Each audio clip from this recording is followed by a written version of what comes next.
అందరికీ నమస్కారం. ఈరోజు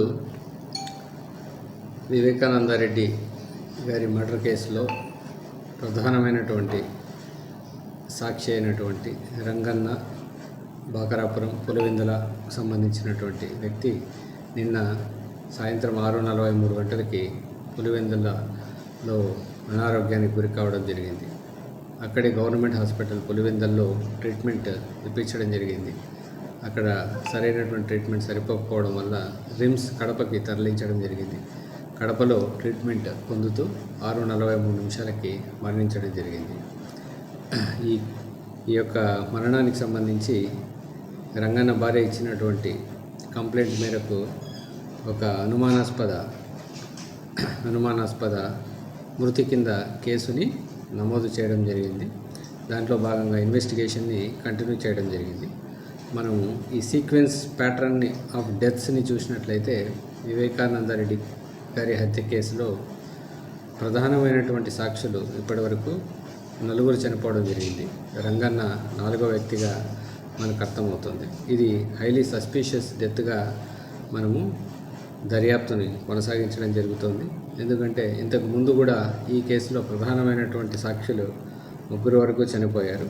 అదేవిధంగా గతంలో కూడా ఇలాగా సాక్షులు చనిపోయినప్పుడు ఆ బ్లేమ్ని పోలీసుల మీద, సిబిఐ వాళ్ళ మీద వేసి కేసును పక్కదారి పట్టించే ప్రయత్నాలు చేస్తున్నట్లుగా దర్యాప్తును చేయడం జరుగుతుంది. అదేవిధంగా ఈ మరణాల వెనుక ఒక సీక్వెన్స్ ఉన్నట్లుగా అనుమానిస్తూ ఆ యాంగిల్లో కూడా దర్యాప్తుని చేయడం జరుగుతుంది. పర్టికులర్గా ఈ యొక్క మరణాన్ని అన్ని కోణాల్లో దర్యాప్తు చేయడం జరుగుతుంది, ఇంక్లూడింగ్ సైంటిఫిక్ యాంగిల్లో కూడా ఏమైనా ఉన్నాయా అనేసి వెరిఫై చేయడం జరుగుతుంది. సైంటిఫిక్గాను అదేవిధంగా అనేక రకాల కోణాల్లో ఈ కేసు దర్యాప్తు చేయడం జరుగుతుంది.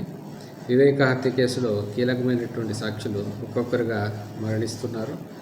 దీంట్లో భాగంగా ఈ కేసులో ప్రధానమైనటువంటి సాక్షులు శ్రీనివాసరెడ్డి 2019 9వ నెలలో చనిపోవడం జరిగింది. కల్లూరు అలియాస్ కువైట్ గంగాధర్ రెడ్డి 2022 జూన్లో చనిపోవడం జరిగింది. వైఎస్ అభిషేక్ రెడ్డి సెప్టెంబర్ 2024లో చనిపోవడం జరిగింది.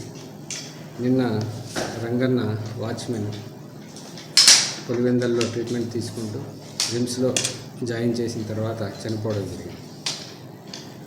ఈ వివేక కేసులో ముద్దాయిలుగా ఉన్న వారి యొక్క పాత్ర ఈ యొక్క మరణంలో ఏ విధంగా ఉంది అనేది కూడా దర్యాప్తుని కూలంకషంగా క్షుణ్ణంగా వెరిఫై చేయడం జరుగుతుంది. ఎందుకు సాక్షులు మరణిస్తున్నారు అనేటటువంటిది తెలియాల్సి ఉంది. ఆ కోణంలో కూడా దర్యాప్తు కొనసాగుతుంది అనేసి తెలియజేస్తున్నాను. ఈ విధంగా ఎప్పుడైతే ఈ సాక్షులు చనిపోతున్నారో దీని వెనుక పోలీసులు, సిబిఐ ఉన్నారు అనేటటువంటి బ్లేమ్ చేస్తున్నారు. దీంట్లో ఉన్నటువంటి నిజాల్ని ప్రత్యేకమైనటువంటి నిపుణుల ద్వారా అదేవిధంగా ఒక స్పెషల్ టీమ్ని ఫామ్ చేయడం జరుగుతుంది. దాంట్లో ఒక డిఎస్పిని సూపర్వైజర్ ఆఫీసర్గాను, ఒక ఎక్స్పర్ట్ అనాలిసిస్ టీమ్ని, అదేవిధంగా విభిన్నమైనటువంటి ఇన్వెస్టిగేషన్లో స్పెషలిస్ట్ ఆఫీసర్స్ని కూడా దీంట్లో తీసుకొని ఇన్వెస్టిగేషన్ చేయడం జరుగుతుంది.